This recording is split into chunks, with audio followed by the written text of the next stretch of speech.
नमस्कार, बहुत स्वागत है आपका गुड न्यूज टुडे में। आपके साथ में हूं शुभम सिंह। आइए शुरुआत करते हैं महाकाल के भव्य दरबार से, जहां 9 दिन के भव्य शिव नवरात्रि का उत्सव मनाया जा रहा है। शक्ति या कहें कि मां दुर्गा की पूजा के लिए जिस तरह नवरात्रि की पूजा होती है, उसी तरह उज्जैन में महाकाल के लिए नवरात्रि मनाई जाती है।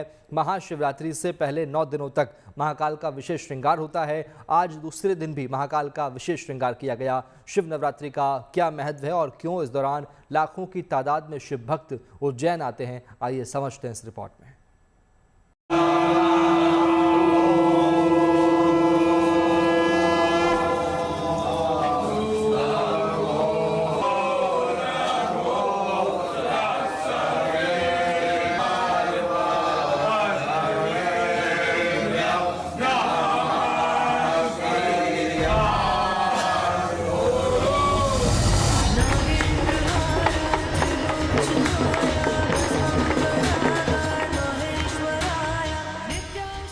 गले रुंड मालम तनो सर्प जालम महाकाल कालम गणेशादि पालम। गले में मुंडों की माला, शरीर पर सांपों का जाल, काल के भी काल महाकाल।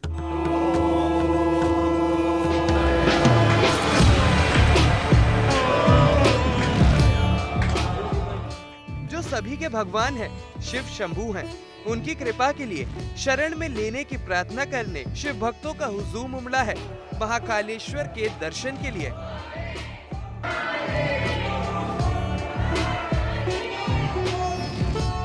ये दिन खास है क्योंकि शिव नवरात्रि की शुरुआत है। जैसे शक्ति की आराधना के लिए नवरात्रि का विधान है, ठीक उसी तरह महाकाल की नगरी में शिव नवरात्रि की धार्मिक परंपरा है जो महाशिवरात्रि से जुड़ी है। हालांकि पूरे देश में महाशिवरात्रि एक दिन मनाई जाती है, लेकिन उज्जैन में उससे पहले पूरे 9 दिनों तक शिव नवरात्रि का उत्सव चलता है। इस साल तिथि बढ़ने की वजह से नवरात्रि 10 दिनों की है, यानी 15 फरवरी तक महाकाल के दरबार की रौनक अपरंपार होगी। आस्था की मनोभूमि पर श्रद्धा की बरसात होगी। परंपरा के मुताबिक शिव नवरात्रि का उत्सव नैवेद्य कक्ष में श्री चंद्रमौलेश्वर भगवान की पूजा के साथ शुरू हुआ। शिव नवरात्रि के दूसरे दिन भी महाकाल के पुरोहितों और ब्राह्मणों की मौजूदगी में मंत्रोच्चार के साथ शिवलिंग का अतुलनीय श्रृंगार हुआ। ढोल मंजीरे की मधुर ध्वनि से महादेव की अर्चना हुई। इसके बाद मंदिर के पुरोहितों ने मंत्रोच्चार के साथ बाबा महाकाल का पूजन करके चंदन से श्रृंगार किया और भोग आरती की गई।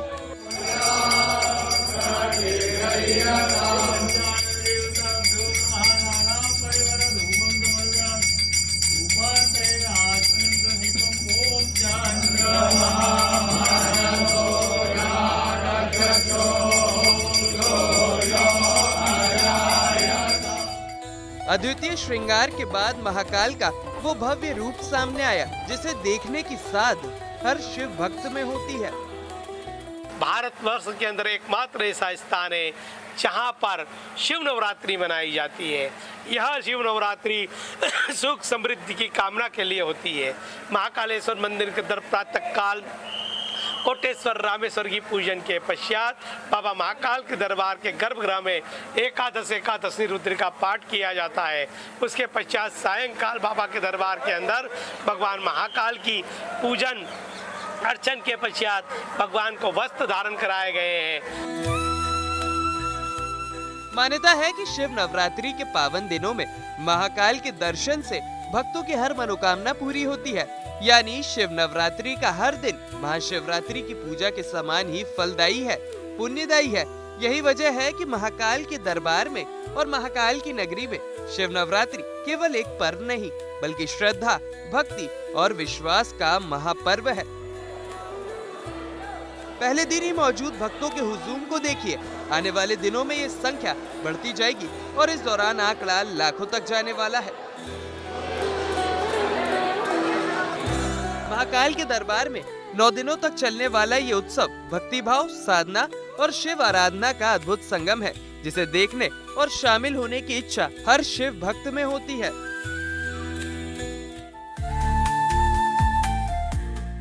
महाशिवरात्रि पर्व को लेकर मान्यता है कि इस दिन शिव जी का देवी पार्वती से विवाह हुआ था। शिव नवरात्र इसी विवाह के पहले का उत्सव है। इस दौरान रोजाना बाबा महाकाल का दूल्हे के रूप में श्रृंगार किया जाता है। अद्भुत स्वरूप में महाकाल की सेवा होती है। ये अनूठी परंपरा पूरे भारत में सिर्फ उज्जैन महाकाल मंदिर में ही मनाई जाती है। शिव नवरात्रि के दौरान 9 दिनों में मंदिर में प्रतिदिन विशेष पूजा, श्रृंगार और धार्मिक अनुष्ठान होते हैं। इस बार भी बाबा महाकाल का भव्य श्रृंगार हो रहा है। तस्वीरें दूसरे दिन की हैं। उत्सव के दूसरे दिन भगवान महाकाल का नवीन श्रृंगार हुआ और नए वस्त्र धारण करवाए गए। उत्सव का तीसरा दिन महाकाल के शेषनाग श्रृंगार का होगा। भगवान महाकाल मुकुट, मुंडमाला और फलों की माला के साथ शेषनाग धारण करेंगे।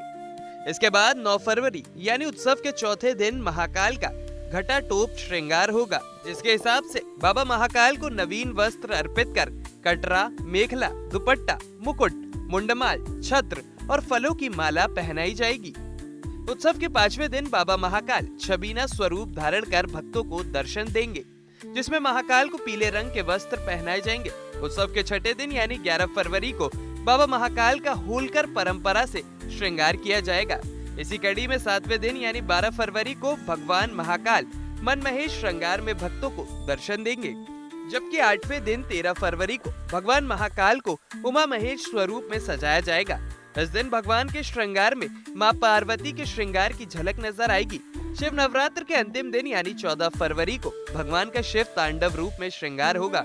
भगवान को वस्त्र, कुंडल, चंद्रमा, चांदी के नरमुंड और फलों की माला धारण कराई जाएगी। ये शिवरात्रि महापर्व के नाम से जाना जाता है, इसलिए कि भगवान महाकाल यहाँ विराजित है, राजा है, इसलिए जो यहाँ पर्व है पूरे देश में एक दिन के लिए शिवरात्रि होती है, लेकिन यहाँ नवरात्रि के रूप में शिवरात्रि को मनाते हैं, इसलिए यहाँ का महत्व अधिक है। शिवरात्रि के दिन भगवान महाकाल निराकर स्वरूप में भक्तों को दर्शन देंगे। महाशिवरात्रि है, इसलिए भगवान शिव को दूल्हे के रूप में सजाया जाता है और इसीलिए भस्म रमाने वाले बाबा को सिर्फ नवरात्रि के दौरान ही हल्दा का लेप लगाया जाता है। महाशिवरात्रि के दिन विवाह का आयोजन होगा और बारात निकलेगी। शुभ काल में विवाह की विधि संपन्न की जाएगी।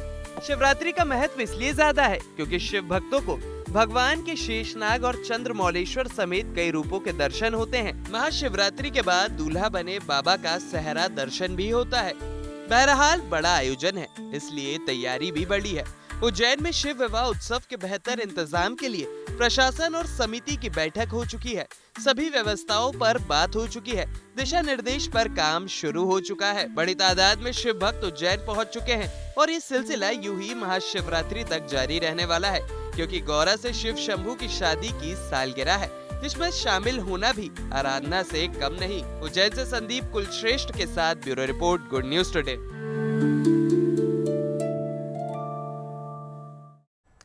पहाड़ों पर बर्फबारी के बाद नज़ारा एकदम से खूबसूरत हो गया है और बर्फ पर पड़ती चटकीली धूप एक अलग ही नज़ारा पेश कर रही है। बर्फ से ढके पहाड़ों को देखने के लिए दूर दूर से सैलानी हिल स्टेशनों पर पहुंच रहे हैं। पर्यटन की रफ्तार कायम रहे, इसके लिए प्रशासन और बीआरओ तेजी से बर्फ के ठप आवागमन को शुरू करने की कोशिश कर रहा है।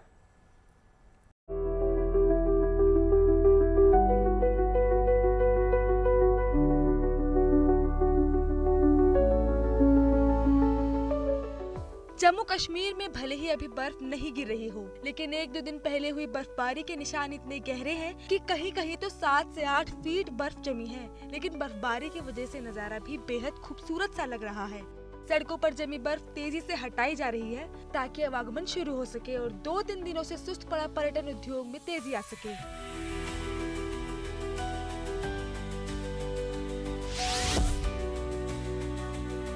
जम्मू कश्मीर के बांदीपुरा की तस्वीरें देखिए।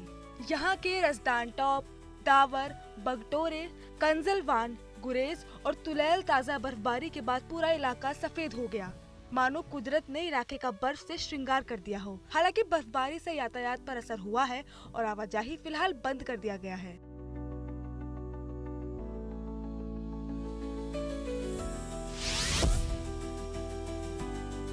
जम्मू कश्मीर के राजौरी का मौसम सुहाना हो गया है। चटक धूप निकल रही है, लेकिन बर्फबारी की वजह से पूरा इलाका सफेद नजर आ रहा है। पहाड़, पेड़ और मकानों पर बर्फ का कब्जा है, लेकिन सड़कें साफ सुथरी नजर आ रही हैं और इलाके की खूबसूरती सभी को आकर्षित कर रही है। भी लोग बहुत दूर दूर से लोग आते हैं, राजौरी से आते हैं, रियासी बुद्धल इलाका से स्नोफॉल देखने के लिए स्पेशली जो लोग हैं वो बहुत लोग आते हैं यहाँ पे इस एरिया में, खास के एरिया में। तो आपको कैसा लगा यहाँ पे आके? हमें बहुत अच्छा लगा यहाँ पे आके, बहुत खुशी हुई, एक्साइटमेंट थी बहुत स्नोफॉल को देखने की। सड़कों के किनारे बर्फ का ढेर, सड़क से गुजरती गाड़ियां और गाड़ियों में सवार लोगों का मन जिस जगह पर बर्फ से खेलने का कर रहा है, गाड़ी रोककर मस्ती करने में पीछे नहीं रह रहे। चांदी से चमकते पहाड़, पहाड़ी ढलानों पर बर्फ, सब कुछ यहाँ की खूबसूरती में चार चांद लगा रहा है।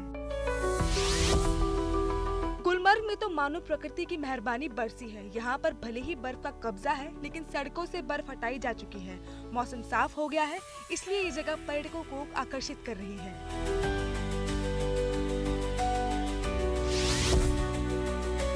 सोनमर्ग में काफी मात्रा में बर्फ गिरी है।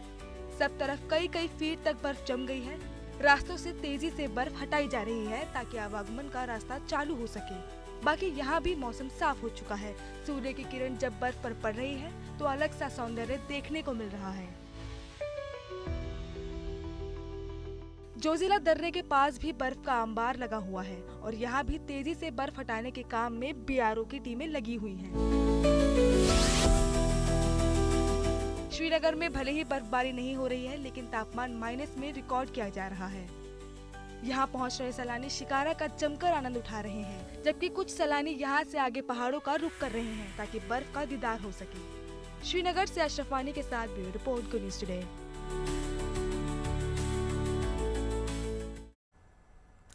देश के सीमावर्ती इलाकों में वीरान पड़े गांवों को एक बार फिर से बसाने की तैयारी है। इसके लिए केंद्र सरकार ने बड़ी पहल की है। उत्तराखंड के सीमावर्ती इलाकों में पर्यटन, रोजगार और बुनियादी ढांचे को मजबूत करने की कोशिश की जा रही है। इस पहल का उद्देश्य न सिर्फ इन गांवों में लोगों की वापसी कराना है, बल्कि सीमा सुरक्षा और स्थानीय अर्थव्यवस्था को भी नई मजबूती देना है।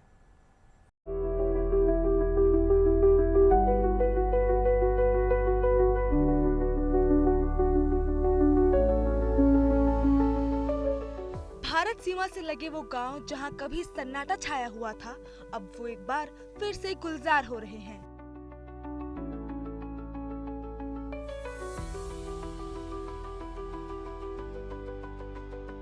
उत्तराखंड की ऊंची पहाड़ियों में बसे नेलांग और जादूंग गांव, जो साल 1962 के बाद वीरान हो गए थे, अब दोबारा इनको बसाने की दिशा में कदम आगे बढ़ाए जा रहे हैं।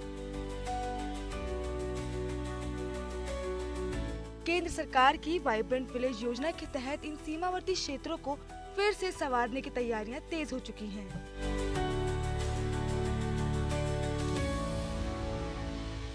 इस योजना के अंतर्गत पर्यटन विकास बोर्ड और जिला प्रशासन ने नेलांग जादूंग क्षेत्र को एक नए रूप में विकसित करने का खाका तैयार किया है। इस इलाके को एक आकर्षण पर्यटन स्थल के साथ साथ वेडिंग डेस्टिनेशन के तौर पर भी पहचान दिलाई जाए, ताकि यहाँ गतिविधियाँ बढ़े और लोगों का जुड़ाव मजबूत हो।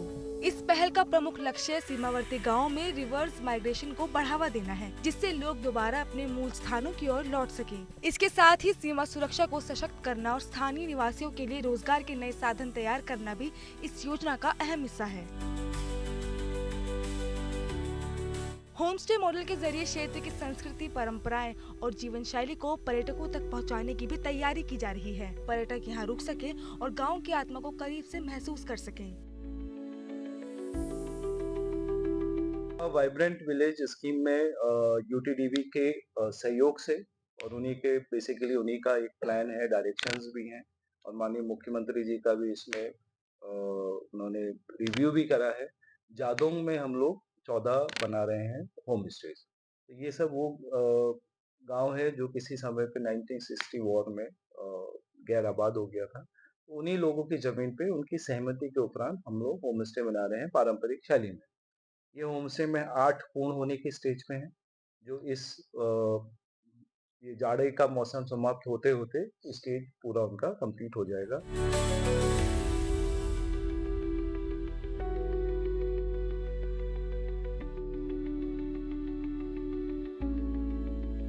फिलहाल 6 होमस्टे पूरी तरह तैयार हो चुके हैं। बचे 8 इकाइयों पर शीतकाल समाप्त होने के बाद तेजी से निर्माण कार्य किया जाएगा। सभी आवश्यक सुविधाएं सुनिश्चित होने के पश्चात इस पूरे क्षेत्र को पर्यटन गतिविधियों के लिए खोल दिया जाएगा। उत्तरकाशी से ओंकार बहुगुड़ा के साथ bureau report, good news today.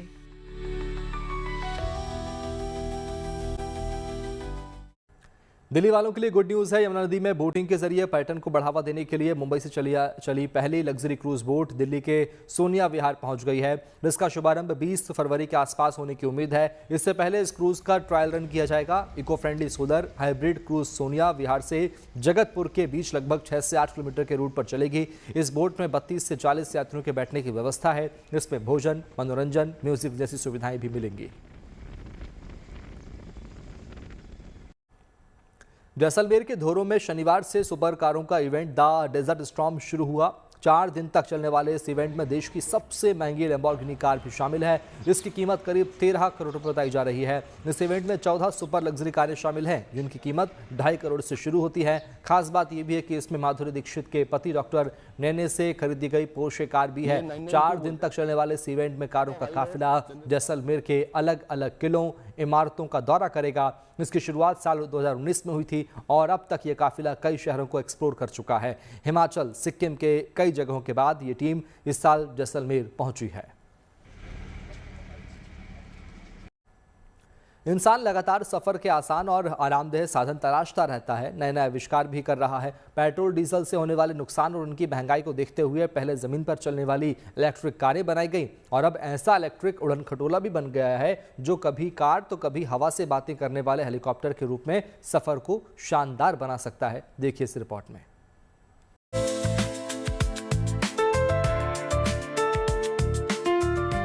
सड़क पर कार तो आसमान में उड़न खटोला, ये है नए जमाने में आसान सफर का सबसे नया इंतजाम।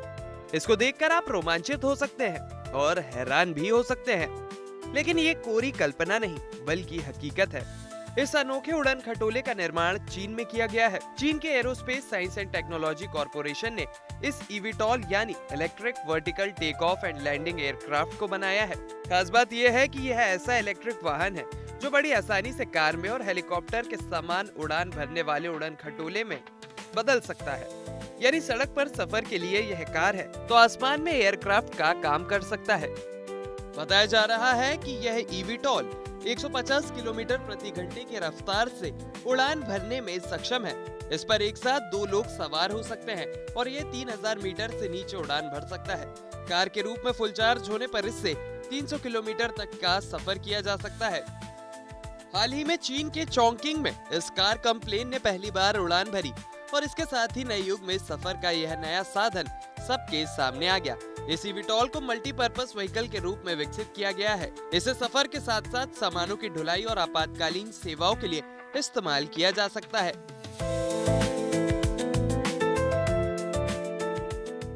Bureau report, good news today.